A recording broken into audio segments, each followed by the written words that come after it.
This is a $40,000 piece.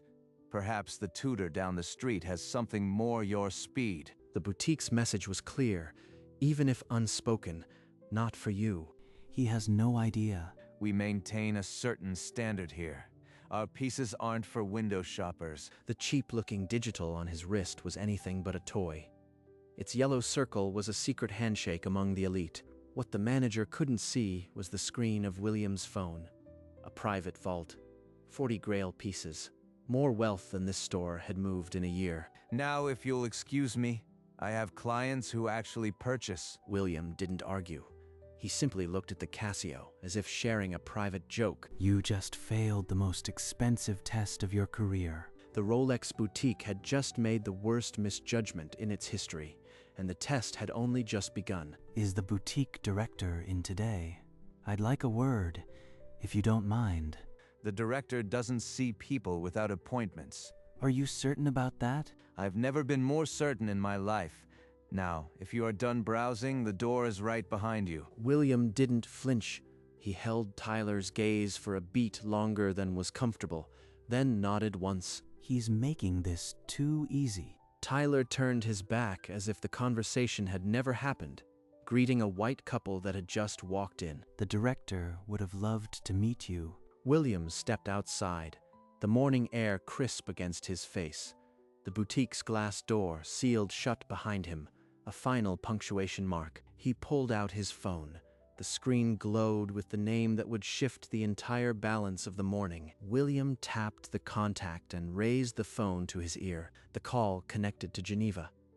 Across the Atlantic, a silver-haired man in an elegant office reached for his phone. William, what a pleasant surprise. How's the collection treating you? I am standing outside a Madison Avenue boutique, Jean-Luc. They wouldn't even let me see the new Daytona. I am sorry. Did you say they refused you? Something about my attire not meeting their standard. Or my skin, perhaps. Hard to tell. That is completely unacceptable. Give me 5 minutes. I'll make some calls. Take 10. I am not in a hurry. William ended the call and leaned against the boutique window, a ghost of a smile on his face. Inside, Tyler was still laughing with his clients, completely unaware that an invisible storm was already gathering above his boutique. You see the piece on that guy? Casio, hoodie, like he's running errands. Unbelievable. The staff chuckled. The joke was cheap, but the boutique's reputation was about to become even cheaper. 3 blocks away, in a sunlit office, Patrick Holt's desk phone lit up. Geneva. Patrick answered with the impatience of a man pulled from his morning review. Wait, Jean-Luc. Slow down. Someone at our Madison boutique? They turned away a client? The name Jean-Luc gave him made Patrick's blood pressure spike. He was already on his feet, jacket forgotten. He was through the door before the call ended, boots hitting the corridor tile. By the time he hit the sidewalk, his stride was eating city blocks. Inside the boutique, Tyler admired his reflection in the glass. The morning was going splendidly. He had no idea that 3 blocks were about to collapse into 90 seconds. 90 seconds later, the boutique door swung open hard enough to rattle the chandelier. Patrick Holt didn't pause for pleasantries. Where is he? Where is who, Mr. Holt? We have several appointments this morning. If you... Holt's eyes swept the room twice before he cut Tyler off with a glare that said more than any shouted word. Tyler's finger trembled toward the street. Patrick was already out the door before the gesture finished. Outside, William hadn't moved from the window. He turned at the sound of hurried footsteps, a small smile already in place. William Reeves. I can't tell you how sorry I am.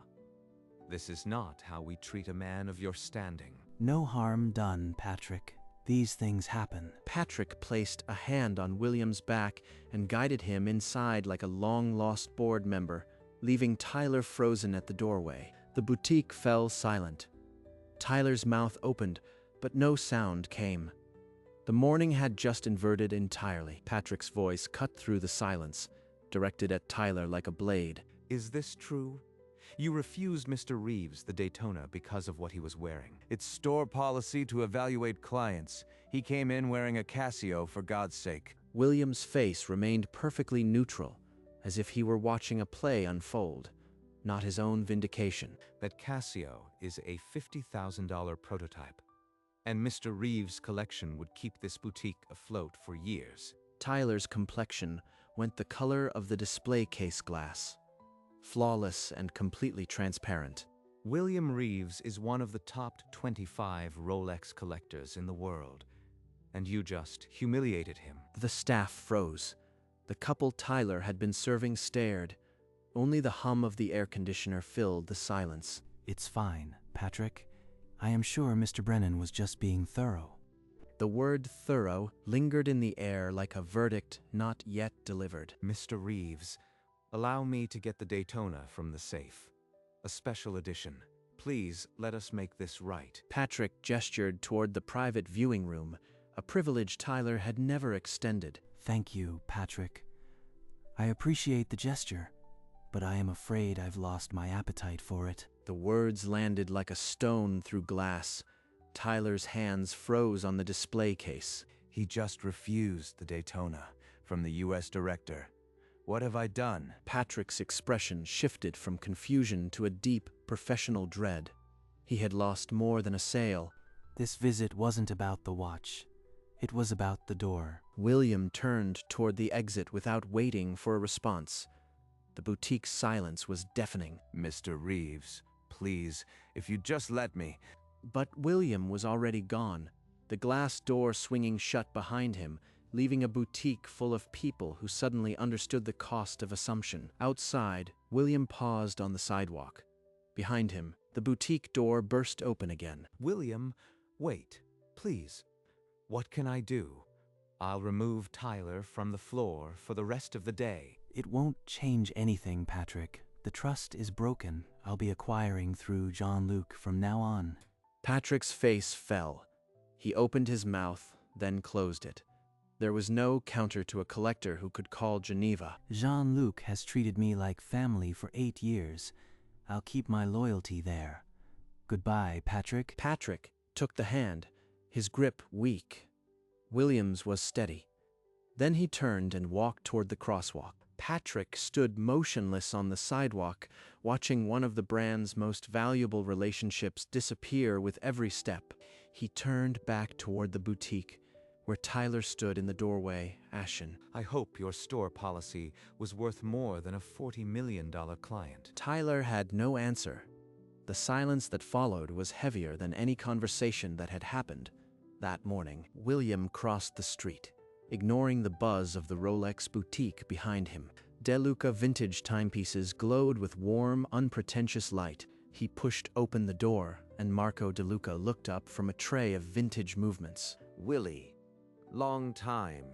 What brings you to my side of the street? I heard you have a 6062 stellene with a tropical dial. I'd like to see it. Straight to business. I like it. Hold on. Marco reached beneath the counter and produced a leather tray. The stellene sat on velvet, like a jewel from another century. William lifted the watch with a steady hand. The moon phase caught the light, the tropical dial glowing brown and gold. This is the one, Marco. Let's talk numbers. Across the street, Patrick Holt still stood in the boutique doorway, watching a scene he couldn't see but could already feel. 610,000. And I know you know. That's fair. I do. Let me get my bag. William set a worn canvas messenger bag on the counter and pulled out stacks of $100 bills, still wrapped in bank bands. You always pay cash? Only for things that matter. Marco counted the stacks with the efficiency of decades. The only sound was the crisp flick of paper. When it was done, William took the stellene and fastened it on his left wrist, right beside the Casio. The two watches sat together like old friends. Beautiful piece. It deserves a wrist like yours. William gave a final nod, then stepped out into the New York afternoon. The stellene was already part of his story. Across the street, the Rolex door remained shut. He didn't look back. Dusk settled over Westchester as William's car turned into the drive of a modest, modern home. He didn't pause for a drink or to check his phone. He went straight to his study, pulled the chair close to his desk, and opened the laptop. The cursor blinked on a blank page. He typed 3 words at the top. A $40,000 watch is only as valuable as the experience around it. He wrote fluidly, each paragraph a controlled pressure release from a day of being dismissed. Today, a Madison Avenue boutique inferred from my skin and my watch that I didn't belong. They were wrong on both counts. No names. Let them recognize themselves in the mirror. He read the draft through once, then hit save. The file sat on his desktop like a loaded cartridge. It wasn't a rant, it was a record. The kind of post that gets printed and framed in collector dens around the world. He didn't publish it yet. The most important part of a test is waiting until the audience is ready. The next morning, William took a sip of coffee and pressed the publish button. Within an hour, it appeared on 3 major watch forums. Then 10. Then the titles started changing. Mystery Collector Shames Madison Avenue. The post ended with a photo of the cheap-looking Casio and one final sentence. Next time, check the wrist before you check the zip code. By noon, major watch blogs had reposted excerpts calling it the Casio test. The headline spread like a challenge. The comments section was a battlefield of apologies, outrage, and wild guesses about the author's identity. Tyler Brennan was in the boutique break room when his phone buzzed with a notification. He read the post in silence, his thumb frozen on the screen. The cheap Casio he had dismissed was now the centerpiece of a viral storm. That's my boutique. Everyone's going to know. The Casio test was no longer a private joke between a man and his wristwatch. It belonged to every collector ever judged by the wrong thing. The next morning, the boutique door bore a sign. Closed for staff meeting. Patrick Holt stood at the front of the room, his expression carved from stone. Yesterday, this boutique was mentioned in a post that has now been read by over 200,000 people. Tyler sat in the back row, trying to disappear into the upholstery. Tyler Brennan's store policy. Cost us a client whose collection is worth more than this boutique's annual revenue. Tyler's knuckles went white on the armrest. Every eye in the room was a nail. At the back, a sales associate answered a ringing phone. Her face tightened. She covered the receiver and whispered, "Another cancellation." The client on the line had said, bluntly, "I saw the blog. I'll shop elsewhere." The room's air grew so heavy that even the air conditioner seemed to fall silent. The cost of one man's assumption was no longer hypothetical. Across town, William Reeves opened his eyes to a phone screen lit like a Christmas tree. Hundreds of Instagram follow requests. He scrolled through the list. Strangers, journalists, even a couple of boutique managers from other cities. He didn't accept a single one. Every request was a door he had no intention of opening. He checked his blog analytics. The counter had passed 300,000 reads. The number felt distant, like someone else's bank statement. A comment on the post read, "This has to be the Madison Avenue boutique. They're known for that." Another, "No, it's the Soho one. Classic." William read a dozen guesses, each one a near miss or a bullseye. His expression didn't flicker. They can guess all they want. The watch world knows the test. The rest doesn't need to know the tester. He closed the laptop. The screen went black, and the room settled into a comfortable silence. Across watch forums, the mystery collector had become a legend in 24 hours. William's vault, still unseen, had already changed the market. But William was already on his morning walk, the Casio stubbornly on his wrist, his circle small, his collection safe. The test had worked. A week later, Tyler watched a longtime client, a white-haired man who'd bought 3 presidents, walk past the displays without a glance. He told the nearest associate, loud enough for half the boutique to hear, "After what I read, I am taking my business to the gray market." Then he turned and walked out, the door hissing shut behind him. A black SUV pulled away from the curb moments later. Patrick Holt's phone rang an hour later. Another VIP. Then another. 2 more deposits withdrawn. That's 3 in a week. We can't sustain this. The annual target was now a fantasy. The boutique was bleeding high net worth clients at a pace no apology could repair. Tyler sat in the back office, the numbers now invisible, the weight fully visible. It's my fault. All of it. The boutique, which once turned away a man in a hoodie, was now losing the very clients it had tried to protect, and Tyler's job hung by a thread that was fraying by the hour. In the dark of his apartment that night, Tyler did something he hadn't done in years. He prayed for a phone number. If I could just apologize, one honest word, maybe I could stop the bleeding. He opened the boutique's client database at home, scrolling past appointment after appointment. No William Reeves. The system didn't recognize the name because he'd never been given one. William had been a walk-in who didn't exist in their records. There has to be a way. The next morning, he went to Patrick's office and laid out the idea like a man placing his last chip. You can't fix this with a phone call, Tyler. The damage is done. Patrick's tone left no room for argument. He had already spent the morning fielding calls from corporate about the crisis. Focus on not making it worse. That's the only move left. Tyler left the office with no number and no hope. The door he'd slammed on William had now become a wall around himself. A month after the blog post, the boutique's doors were still open, but the damage had calcified into permanent loss. 3 high-spending clients had formally transferred their accounts. Another dozen had gone silent. Monthly revenue had dropped 30%. The Madison Avenue flagship was now an anchor. Tyler, corporate has decided. You are suspended pending a full review of conduct. Hand in your keys. Suspended. That's just the word they use before firing. Tyler packed his desk in a cardboard box. The boutique's green boxes surrounded him, but none were his. The Daytona display case sat empty, a print of its former occupant, left in dust. A new sign had appeared in the window. "We value every customer." A quiet admission of guilt. Tyler passed it on his way out. It felt like a final insult meant for someone else. The Casio test hadn't just cost him a job. It had cost him the certainty that he knew who mattered. Weeks later, William Reeves walked into a private collector gala in Manhattan in a black tux, the stellene and the Casio both on his wrist. He passed a cluster of collectors deep in conversation. The phrase Casio test drifted above the champagne. He didn't stop. He poured himself a glass of water and stood near enough to listen. One of the men, an older dealer with a Patek on his wrist, leaned in. "They say his vault is worth 40 million, 40 pieces, every grail you can name." Not bad for a guy in a hoodie. Another voice joined in, lower. "The Madison Avenue boutique is still bleeding.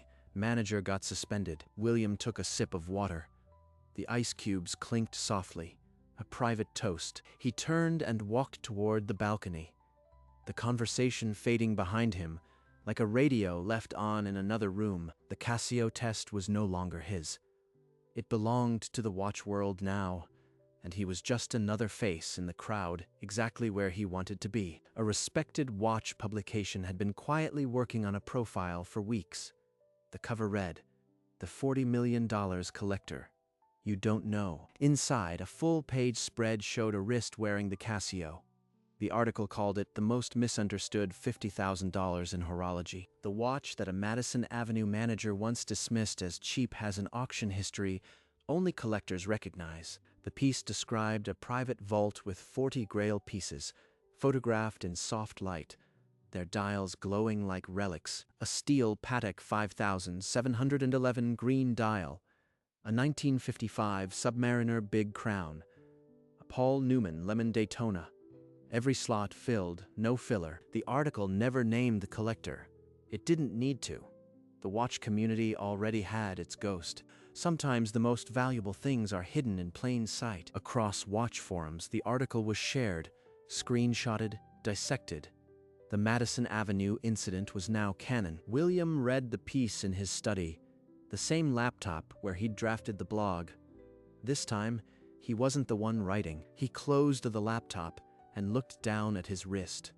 The Casio's yellow circle caught the lamplight, a $50,000 secret, now known to all who mattered. He rose from his desk and descended the basement stairs to a false cabinet that concealed a steel vault door. He spun the combination with the ease of long habit, the tumblers falling into place like an old song. The door swung open, and soft lighting illuminated 24 glass shelves. 40 watches, each a milestone, glowed under the LEDs. 40 pieces. Everyone earned, never requested. He unfastened the stellene from his wrist and placed it in the one empty slot, beside the green Patek and the lemon Daytona. The tropical dial rested among its peers as if it had always been there. The Casio remained alone on his left wrist. The Casio started it all. $50,000 that looked like a toy. He stepped back and surveyed the collection. $40 million of history, hidden behind drywall and a combination lock. He pulled the vault door shut, the locks engaging with a heavy final click. The Casio was the only watch that had never needed a slot. 40 pieces, 40 million. And the watch that proved it all, a $50,000 prototype that still looked like a Casio to anyone who didn't know. Months later, the Madison Avenue boutique still stood, its windows gleaming, but a new manager now greeted clients at the door. The "We value every customer" sign remained in the window, a hollow promise or a quiet lesson, depending on who was reading. William walked by occasionally, always on the far side of the street, the Casio still on his wrist. A sign is just a sign. The real change happens behind the counter. He never entered. He didn't need to see if the policy had truly shifted. Some tests only work once. Word had spread that a few other boutiques had quietly retrained their staff, but the watch world was still the watch world. Change doesn't need a headline. It shows up when someone opens a door for the right reason. He looked down at the Casio. The yellow circle that had once been invisible was now a quiet icon. He never set out to change the industry. He just wanted respect, and he'd found it on his own terms. Outside, Madison Avenue moved on, but the Casio test had left a mark that couldn't be polished away. Evening settled over Westchester. William sat in his study, a vintage catalog open in his lap, the leather of his chair creasing like an old glove.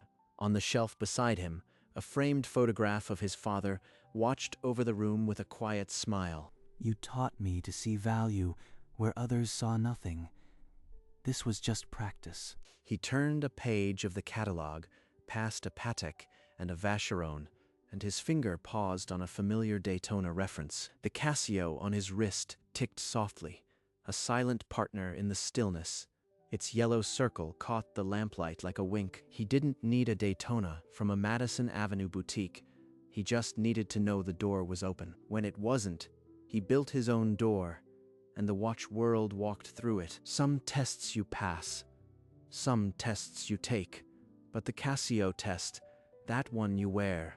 He set the catalog aside and looked once more at his father's photo. Then the room softened into sleep. The Casio kept time, as it always had.